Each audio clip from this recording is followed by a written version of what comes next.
Hello everyone, स्वागत है हमारे यूट्यूब चैनल टाइटेनियम एकेडमी में। मैं शिवम कुमार आपके समक्ष फिर से एक नया वीडियोस लेकर आया हूं।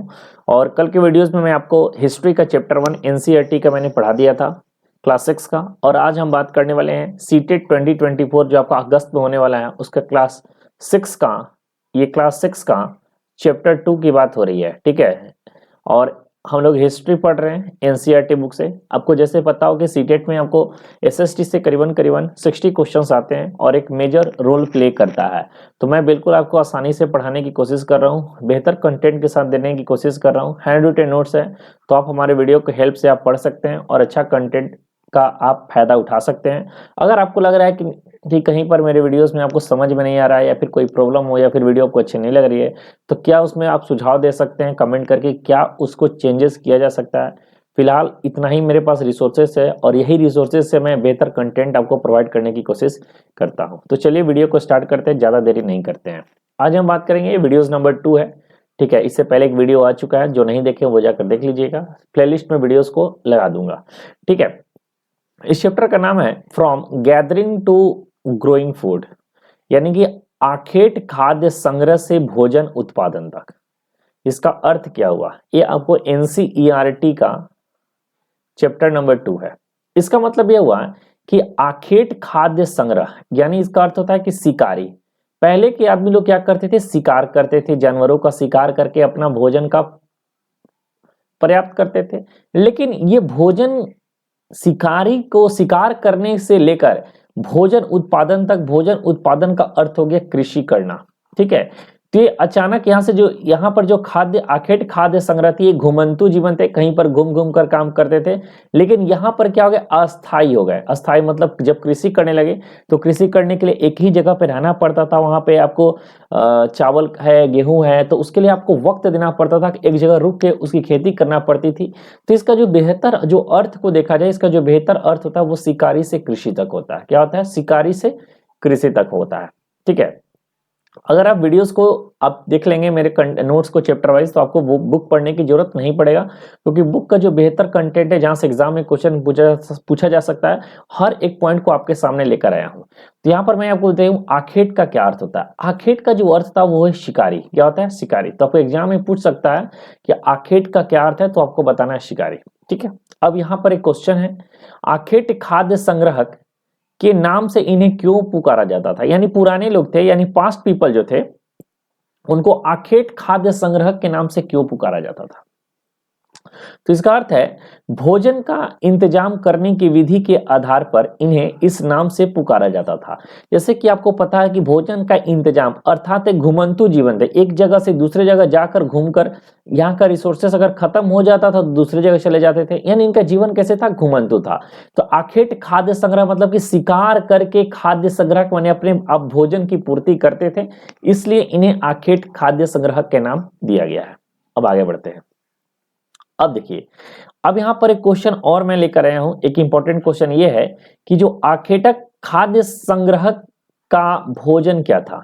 तो देखो, भोजन क्या होंगे, तो बेसिकली ये लोग कुछ ही भोजन कर सकते हैं, या तो शिकार कर सकते हैं, या तो पेड़ पौधे पर डिपेंडेंट हो सकते हैं, क्योंकि इनको और इसके अलावा होता नहीं था। तो ये क्या, जंगली शिकार करते थे, जंगली शिकार मांस, जंगली जानवरों को मारकर उनका मांस का प्रयोग करते थे, मछली का प्रयोग करते थे, चिड़िया का प्रयोग करते थे, फल फूल का प्रयोग करते थे, फल मूल दाने का प्रयोग करते थे, पौधे पंक्ति और अंडे का प्रयोग करते थे। तो आखेट खाद्य संग्रह जो थे, जो शिकारी थे, वो इन सब चीजों का प्रयोग करके अपना जीवन यापन किया करते थे। अब देखिए, अब यहाँ पर इंपॉर्टेंट क्या है, आखेटक खाद्य संग्रहक समुदाय, बहुत इंपॉर्टेंट पॉइंट बता रहा हूं, यहाँ से प्रीवियस ईयर क्वेश्चन बन चुके हैं, इस बात को ध्यान रखिएगा। आखेटक खाद्य संग्रहक के लोग क्या एक जगह से दूसरे जगह पर क्यों घूमते थे। तो जैसा कि मैंने आपको बताया कि जो आखेटक खाद्य संग्रहक थे वो क्या करते थे, घुमंतु जीवन था, वो एक जगह से दूसरे जगह घुमा करते थे, किसके लिए, तो भोजन के लिए।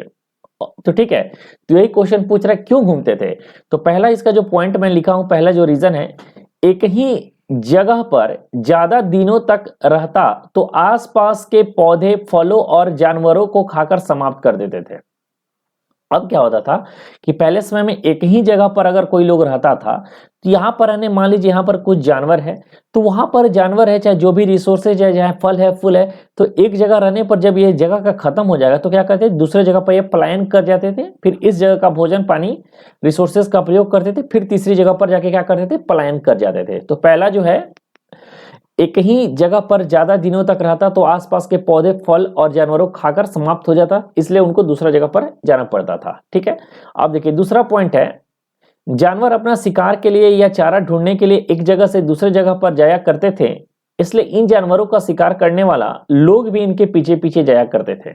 अब देखिए जानवर भी अपने शिकार के लिए एक जगह से दूसरी जगह घूमते रहता था, तो जानवर अपने शिकार के लिए अलग अलग जगह पर घूम रहा है और आदमी क्या कर रहा है, जानवर के पीछे लगा हुआ है, तो जहां जहां जानवर जाएगा वहां पर आदमी जाएगा, तो इस कारण से भी लोग जो है एक जगह से दूसरी जगह पर जाया करते थे, घूमते रहते थे। ठीक है, उसके बाद तीसरा पॉइंट क्या है, पेड़ों और पौधे में फल फूल अलग अलग मौसम में आते थे, इसलिए लोग उनकी तलाश में उपयुक्त मौसम के अनुसार अलग अलग घूमते थे। अब मौसम के अनुसार मौसमी फल खाने के लिए, मौसमी सब्जियां खाने के लिए, मौसमी फूल खाने के लिए वो क्या करते थे, एक जगह से दूसरी जगह पर जाया करते थे। कहीं पर कोई मौसम है, कहीं पर कोई मौसम है, तो जो मौसम जिसके लिए यूजफुल हुआ, मान लीजिए इस यूजफुल में गर्मी है, यहाँ पर आपको क्या है, फल उग रहा है, तो यहाँ पर चला गया। इसके बाद यहाँ से फल खत्म हुआ तो ठंडे में यहाँ पर आ गए, यहाँ पर कुछ ऐसा प्रोडक्ट यूज करते थे तो यहाँ पर आ जाते थे। यानी कि मौसम के वातावरण के अनुसार एक जगह से दूसरी जगह लोग घूमते थे, जहां पर इनको फल फूल पौधे का उपयोग करने मिलता था। चौथा क्या है, पानी के लिए। अब देखिए चौथा पॉइंट है पानी के लिए। अब देखिए झीलों नदियां के किनारे बसे लोगों को सूखा मौसम में पानी पीने के लिए इधर उधर जाया करते थे। अब देखिए क्या होता था, जो लोग झील के किनारे रह रहे हैं, नदियों के किनारे रहे हैं, उनको क्या होता था कि सूखा जब मौसम हो यानी गर्मी का दिन हो तो उन झीलों का, उस नदियों का पानी क्या होता था, सूख जाता था, और इस सूख जाने के कारण वे लोग को मजबूरन एक जगह से दूसरी जगह पर पलायन करना पड़ता था। तो यहां पर मैंने आपको बताया कि आखेटक खाद्य संग्राहक समुदाय के लोग एक जगह से दूसरी जगह पर क्यों घूमते थे। तो ये 4 रीजंस मैं बताया हूं और काफी इंपॉर्टेंट रीजंस है। अब देखिए, अब मैं बात करने वाला हूं आरंभिक काल का। यहां से भी क्वेश्चन एग्जाम में आपको बनेगा। आरंभिक काल के क्या होता है, आरंभिक काल को प्राचीन काल के रूप में भी जानते हैं।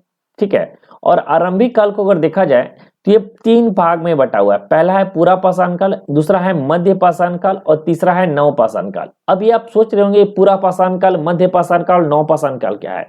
देखिए सब में पाषाण लगा हुआ है। ठीक है, पाषाण लगा हुआ इसका अर्थ होता है, क्या होता है कि सभी लोग पत्थरों पर डिपेंड थे, पत्थरों का प्रयोग करते थे। ठीक है, तो पूरा पाषाण काल में जो है वो पत्थर का जो प्रयोग थे वो एक नॉर्मल करते थे। मध्य पाषाण काल में और उसको अच्छे से करने लगे और नव पाषाण होते होते एक बेहतर रूप में उस पत्थर का प्रयोग करने लगे। यही है पूरा पाषाण काल, मध्य पाषाण काल, नव पाषाण काल। इसका अगर टाइम पीरियड आपसे पूछेगा तो बोलना है 20 लाख से 12,000 साल पहले तक है पूरा पाषाण काल का। ठीक है, और लघु पाषाण या मध्य पाषाण काल का है 12,000 साल पहले से 10,000 साल पहले तक, और उत्तर पाषाण काल या फिर नव पाषाण काल इन्हीं का नाम है, ये 10,000 साल पहले से प्रारंभ तक। ठीक है, तो ये रहा इसका टाइम पीरियड पूरा पाषाण काल का, मध्य पाषाण काल का और नव पाषाण काल का। अब आगे बढ़ते हैं। अगला जो पॉइंट है, आखेटक खाद्य संग्रहक अपने काम के लिए पत्थर, लकड़ी और हड्डी के औजार बनाया करते थे। अब आपसे पूछ सकता है एग्जाम में कि आखेटक खाद्य संग्रहक जो है अपने काम के लिए किस किस चीज का औजार का प्रयोग करते थे। तो एक तो पत्थर का प्रयोग करते थे, लकड़ी का भी औजार बनाते थे और हड्डियों का भी प्रयोग करते थे। अब इस औजार का प्रयोग किसके लिए किया जाता था, तो फल फूल को काटने के लिए, मांस को काटने के लिए, हथियार बनाने के लिए। लकड़ी का प्रयोग किसके लिए किया जाता था, तो ईंधन के लिए प्रयोग किया जाता था, झोपड़ी बनाने के लिए प्रयोग किया जाता था लकड़ी का प्रयोग। तो ये सब इंपॉर्टेंट पॉइंट है कि आखेटक खाद्य संग्राहक जो थे वो इन सब चीजों के लिए वे अपना पत्थर, लकड़ी और हड्डी के औजार के रूप में प्रयोग किया करते थे। अब आगे बढ़ते हैं। अब अगला जो पॉइंट है वह पूरा स्थल। ये पूरा स्थल क्या होता है, तो वे स्थान जहां औजार, बर्तन और इमारत जैसे वस्तुओं के अवशेष मिले हैं। ठीक है, पूरा स्थल वे स्थल हैं जहां पर पुराने औजार मिले हैं, बर्तन मिले हैं, इमारतों का साक्ष्य मिला है। तो वैसे जगह पर जहां पर पुराने चीजों के साक्ष्य मिले हैं उसे हम लोग पूरा स्थल कहते हैं। ठीक है, अब आगे बढ़ते हैं। चलिए आगे बढ़ते हैं। अब आगे है, अब देखिए ये रहा पत्थर। ठीक है, ये पत्थर का ये लोग औजार बनाए हुए हैं। अब देख रहे हैं ये पत्थर का औजार बनाए हुए हैं। और मैं आपको औजार के रूप में दिखा रहा हूं। ये पत्थर के औजार जो है किस लिए प्रयोग करते थे, तो किसी को हंटिंग करने के लिए करते थे, किसी चीज को फाड़ने के लिए करते थे।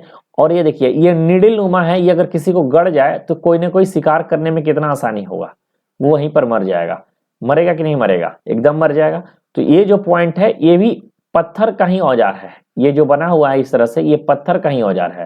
तो इस तरह का पत्थर का जो औजार के रूप में प्रयोग किया जाता था। अब बात को समझिएगा। अब एक इंपॉर्टेंट क्वेश्चन यहां से ये बन सकता है कि लाल त्रिकोण पूरा स्थल से आखेटक खाद्य संग्रह के होने के प्रमाण मिले हैं। एक लाल त्रिकोण पूरा स्थल है, यहां से बोला जाता है कि आखेटक खाद्य संग्रह इस स्तर पे रहा करते थे। कहां से, तो लाल त्रिकोण पूरा स्थल से, आपको एग्जाम में पूछा जा सकता है। अब अगला पॉइंट जो है कि पूरा पाषाणिक स्थल में कौन कौन से, अब देखिए कुछ यहाँ पर पूरा पाषाणिक स्थल है, नव पाषाणिक स्थल है और महापाषाणिक स्थल है। इसमें से कुछ साइट्स दिए हैं, ये सब इसके पार्ट है, तो आपको याद रखना है क्योंकि यहाँ से एग्जाम सीटेट में डायरेक्ट क्वेश्चन पूछने की संभावना बनती है। तो पूरा पाषाणिक स्थल में आपको याद रखना है भीमबेटका हो गया, ठीक है, हुसंगी हो गया और करनूल गुफा हो गया। करनूल गुफा से राख के भी साक्ष्य मिले हैं जो आगे हम लोग पढ़ेंगे। नौ पाषाणिक पूरा स्थल में चिरांद है, कोल्डीवा है, दावोजनी हेडिंग है, महागढ़ा है, हल्लर है और पय्यमपल्ली है। और महापाषाणिक पूरा स्थल से आपको मिलेगा ब्रह्मगिरी और आदि चलनलूर। तो ये जितने भी पूरा स्थल आपको मैं बता रहा हूं वो सारे स्थल आपको याद होने चाहिए कि कौन से स्थल पूरा पाषाणिक है, कौन से स्थल नौ पाषाणिक है, कौन से स्थल महापाषाणिक है, क्योंकि एग्जाम यहाँ से क्वेश्चन आपको छपने की संभावना बनी रहती है। अब देखिए यहाँ पर है शैल चित्र। शैल चित्र का बार बार आप पढ़ रहे होंगे, ये शैल चित्र होता क्या है। ये जो शैल चित्र होता है वो गुफा के अंदर बने चित्र को हम बोलते हैं शैल चित्र। तो पहले के लोग क्या करते थे, गुफा बनाकर रहते थे, क्योंकि धूप से बचने के लिए, पानी से बचने के लिए, और अंदर बैठे हैं तो मनोरंजन के रूप में वो क्या करते थे, ड्राइंग वगैरह बना देते थे। तो शैल चित्र होता है गुफा के अंदर बने हुए चित्र को हम लोग बोलते हैं शैल चित्र। भीमबेटका कहां पर है, तो भीमबेटका ये गुफा है, ठीक है, ये कहां पर है, मध्य प्रदेश में है और नर्मदा घाटी के आसपास है, ठीक है, नर्मदा घाटी के आसपास से मध्य प्रदेश में है। और भीमबेटका गुफा का प्रयोग क्यों होता था, तो बारिश से बचने के लिए, धूप से बचने के लिए, हवा से बचने के लिए, राहत के लिए, इन सभी के बचने के लिए भीमबेटका गुफा का प्रयोग किया जाता था। अब देखिए, अब यहाँ पर एक इंपॉर्टेंट पॉइंट है, ये करनूल गुफा का साक्ष्य जो है यहाँ से बातचीत हो रहा है, ये प्रीवियस ईयर क्वेश्चन में पूछा जा सकता है, ये पीवाईक्यू है आपका, ठीक है। तो करनूल गुफा से राख के साक्ष्य मिले, किसके साक्ष्य मिले, राख के साक्ष्य मिले हैं। इस कारण से यह पता चलता है कि आरंभिक लोग भी है आग का भी प्रयोग किया करते थे। तो आपसे पूछ सकता है कि ये बताइए राख का प्रयोग कहां से मिला है, राख के साक्ष्य कहां से मिले हैं, तो करनूल गुफा से हमें राख के साक्ष्य मिले हुए हैं। अब अगला जो इंपॉर्टेंट पॉइंट है कि मानव इतिहास का 99% कहानी पूरा स्थल काल के दौरान घटी है। यानी जो भी हम लोग एंशिएंट हिस्ट्री पढ़ रहे हैं, एंशिएंट हिस्ट्री का 99% जो कहानी है वो पूरा स्थल पे ही डिपेंडेंट है, सारी चीज इसी समय हो चुका था। और जिस काल में हमें पर्यावरणीय बदलाव मिलते हैं, पर्यावरण में अगर कोई बदलाव होता है तो वो हमें मेसोलिथिक एज में मिलता है। और माइक्रोलिथ मीन्स होता है लघु पाषाण, यानी छोटे छोटे औजारों का प्रयोग करना ही माइक्रोलिथ है। ये सारे पॉइंट्स आपको रट के जाना होगा। अब पहला पालतू इन लोगों ने किसको बनाया था, तो पहला पालतू जानवर के रूप में जो प्रयोग किया गया था वो कुत्ता को, ठीक है, क्या नाम है, कुत्ता को। और अनाज का प्रयोग क्यों किया जाता था, तो बीज के रूप में, खाद्य के रूप में, उपहार के रूप में या फिर भंडारण के रूप में। यानी बीज बोने के लिए, खाद्य के रूप में खाने पीने के लिए, उपहार के रूप में और भंडारण के रूप में। और यहीं से कहा जाता है कि यहीं से इनको कृषि का बारे में जानकारी जब प्राप्त हुआ तो इन लोगों ने कैसा जीवन प्रारंभ कर दिया, अस्थायी जीवन प्रारंभ किया, घुमंतु वाले जीवन को इन लोगों ने समाप्त कर दिया। अब है पशुपालन भोजन के भंडारण का एक सही तरीका है, बिल्कुल है। अगर आप पशु पालिएगा, मान के चलिए गाय आप पालते हैं, तो गाय से आपको क्या मिलेगा, दूध मिलेगा, जिसको बोलते हैं मिल्क मिलेगा, काउडंग मिलेगा, ठीक है। तो मिल्क बेच के आप पैसा कमा सकते हैं, काउडंग बेच के आप पैसा कमा सकते हैं। तो क्या ये भंडार के रूप में हो सकता है कि नहीं, इससे पैसा कमाया जा सकता है। तो पशुपालन से भी भोजन का भंडारण किया जा सकता है, उससे पैसा कमा सकते हैं और पैसा से हम भोजन का रूप में उसका प्रयोग कर सकते हैं। अब देखिए, अब यहां पर इंपॉर्टेंट एक पॉइंट है, झोपड़ी एवं घर के साक्ष्य कहां से मिले हैं, तो बुर्ज से मिले हैं। और ये बुर्ज अभी कहां पर है, तो जम्मू एंड कश्मीर में है। तो झोपड़ी एवं घर के साक्ष्य जो मिले हैं वो मिले हैं बुर्ज से। यहाँ के लोग गड्ढे के नीचे घर बनाते थे, जिसे गर्तावास कहा गया, और इनमें उतरने के लिए सीढ़ी का प्रयोग करते थे। अब यहाँ पर आपके दिमाग में ये क्वेश्चन बन रहा है कि जमीन के अंदर घर बनाने का रीजन क्या था, तो गड्ढे बनाकर घर बनाने का सीजन से था कि मौसमी परिवर्तन से बचने के लिए, कहीं पानी पड़ रहा है बहुत ज्यादा, या फिर कहीं पर बिजली गिरने वाली है, तो इन सब चीजों को बचने के लिए लोग गड्ढे का घर बनाकर रहा करते थे। चलिए, अब अगला जो इंपॉर्टेंट पॉइंट है, नवपाषाण काल में लोग मिट्टी के बर्तन और बुनने का काम भी करते थे। यानी नवपाषाण आते आते लोग मिट्टी के बर्तन बनाना भी शुरू कर दिया और बुनकर वाला काम भी इन लोगों ने शुरू कर दिया, स्वेटर बुनना या फिर कुछ कुछ कपड़े का बुनने वाला जो काम किया वो नवपाषाण काल में शुरू हो चुका था। मिट्टी के बर्तन और बनने का काम, बुनने का काम। और कपड़ों के लिए कपास का फसल भी हुआ ना। अब देखिए बुनने का काम कैसे होगा, तो कपड़ा होना चाहिए और कपड़ा के लिए कपास चाहिए, तो कपास का भी साक्ष्य यहीं से मिले और कपास का प्रयोग काफी मात्रा में नवपाषाण काल से शुरू कर दिया गया था। अब देखिए, अब इंपॉर्टेंट एक पॉइंट है, क्या है, मेहरगढ़ है। क्या है, मेहरगढ़। ये मेहरगढ़ वह स्थान है जहां के स्त्री पुरुषों ने सबसे पहले जौ गेहूं उगाना शुरू किया। तो आपसे क्वेश्चन पूछा जा सकता है कि जौ गेहूं के साक्ष्य सबसे पहले कहां से मिले, मेहरगढ़ से मिले, और इसके बाद इन लोगों ने भेड़ और बकरी को भी पालना शुरू कर दिया। मेहरगढ़ बोलन दर्रे के आसपास हरा भरा समतल है। अभी तो मेहरगढ़ आपको पता हो कि बलूचिस्तान में है, पाकिस्तान के बलूचिस्तान में है, ठीक है, ये आपको पता होना चाहिए। और ये जो है बोलन दर्रे के आसपास है, ठीक है, बोलन दर्रे के आसपास है, और एक हरा भरा क्या है, समतल स्थान है, पूरा ग्रीनरी है। और मेहरगढ़ से चौकोर प्लस आयताकार घर भी मिले हैं, ठीक है, चौकोर प्लस आयताकार घर भी मिले हैं, ठीक है, ये भी आपको याद होना चाहिए। मेहरगढ़ से अभी भी इसी टाइप का घर का प्रयोग हम लोग यहाँ किया जाता है। और प्रत्येक घर से कितने कमरे मिले हैं, 4 कमरे के भी अवशेष मिले हैं।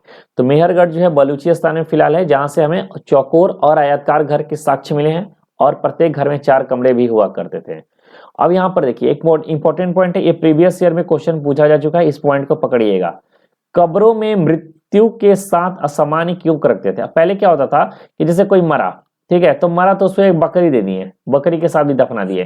क्यों दफना दिए, तो लोग मानते थे कि मरने के बाद भी एक जीवन है, अगर यहाँ से बकरी लेकर जाएंगे तभी तो वहां खा पाएंगे ना। तो बकरी लेकर जाने का अर्थ होता है कि एक और जीवन, मरने के बाद के जो जीवन है, इसके लिए अभी से ये लोग क्या करते थे, सामान लेकर जाया करते थे। तो लोगों की आस्था थी कि मृत्यु के बाद जो है जीवन उपलब्ध है, ठीक है। तो इसलिए जो है कब्रों के साथ लोग क्या करते थे, कुछ कुछ सामान रख दिया करते थे, जैसा कि उनको लगता था कि आगे चलकर ये क्या करेंगे, जीवन यापन करेंगे, ठीक है। तो ये रहा पूरा आपको हिस्ट्री का, जितने भी चैप्टर 2 का क्वेश्चन मैंने आपको करा दिया, जितने भी इंपॉर्टेंट पॉइंट्स करा दिए। ये अगर बुक आप पढ़ते हैं तो बुक्स पढ़ने में आपको 1 घंटा लग जाता है, उसके बाद नोट्स बनाते हैं तो बहुत टाइम लगता है, बेकार है। आप नोट्स से पढ़िए, टू द पॉइंट मैंने आपको पढ़ाया। इसको पढ़ने के बाद फिलहाल अब आपको कोई भी क्वेश्चन नहीं छूटेगा, सारे इंपॉर्टेंट क्वेश्चन मैंने आपको बता दिया हूं जो भी इस चैप्टर से आपको आने वाले होंगे। एक भी पॉइंट नहीं छोड़ा हूं जो आपको एनसीईआरटी बुक में दिया हो और जो एग्जाम में रिलीवेंट हो, वैसा एक भी पॉइंट मैंने नहीं छोड़ा हूं, ठीक है। अगर हमारी वीडियो आपको अच्छी लग रही हो तो वीडियो को जरूर लाइक कर दीजिएगा सभी लोग। चैनल को आप सब्सक्राइब भी कर सकते हैं, ठीक है, चैनल को सब्सक्राइब कर सकते हैं, साथ ही साथ बेल आइकन भी दबा दीजिएगा। वीडियो को अच्छा ना लगे तो वीडियो को डिसलाइक कर दीजिएगा। और साथ ही साथ क्या हमें चेंजेस करने हैं, क्या हमारी प्रॉब्लम है, क्योंकि मैं एक छोटा मोटा टीचर हूं, मैं खुद पढ़ के आपको पढ़ाने की कोशिश कर रहा हूं। जो मेरे एक्सपीरियंस है, जो मैंने एग्जाम दिए हैं, वो सब लेवल को मैंने, जो भी मेरे एक्सपीरियंस पहले के रहे हैं, जब मैंने क्रैक किया था, वो सारी चीज डिटेल में जानकारी मैंने आपको दे रखा है। तो इस माध्यम से मैं आपको पढ़ाने की कोशिश करता हूं। तो थोड़ी सी आपको सपोर्ट रहेगा। जैसे ही आपको सपोर्ट हमें मिलेगा तो मैं आपके लिए कंटेंट डेली बेसिस पे डालता रहूंगा। थैंक यू सो मच, मिलते हैं नेक्स्ट वीडियो में। जय हिंद।